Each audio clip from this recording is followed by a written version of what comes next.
Ça, c'est l'un des premiers bonbons électroniques. Je vais essayer pour vous. Le principe est simple. Il y a un haut-parleur à conduction osseuse dans la sucette. Et apparemment, quand on la met dans sa bouche, eh bien, ça va diffuser un son au travers de notre crâne afin de vous donner une sensation supplémentaire. Donc apparemment, ça va être des crépitements, ça va être quelque chose de doux. Enfin bref, il y a différentes couleurs et ce qui fait que tu as différents goûts. Alors, il y a différents goûts et ils sont basés sur des artistes genre Akon pour les sonorités.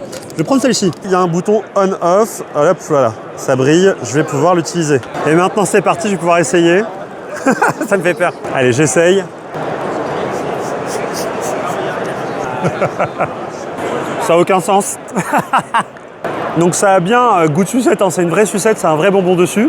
Donc, c'est du jetable. Et le bâton, il est vraiment en train de vibrer et de faire un son. Donc là, en fait, il y a une musique de l'artiste qui est en train d'être jouée, mais en même temps, il y a des espèces de bruits de ressort.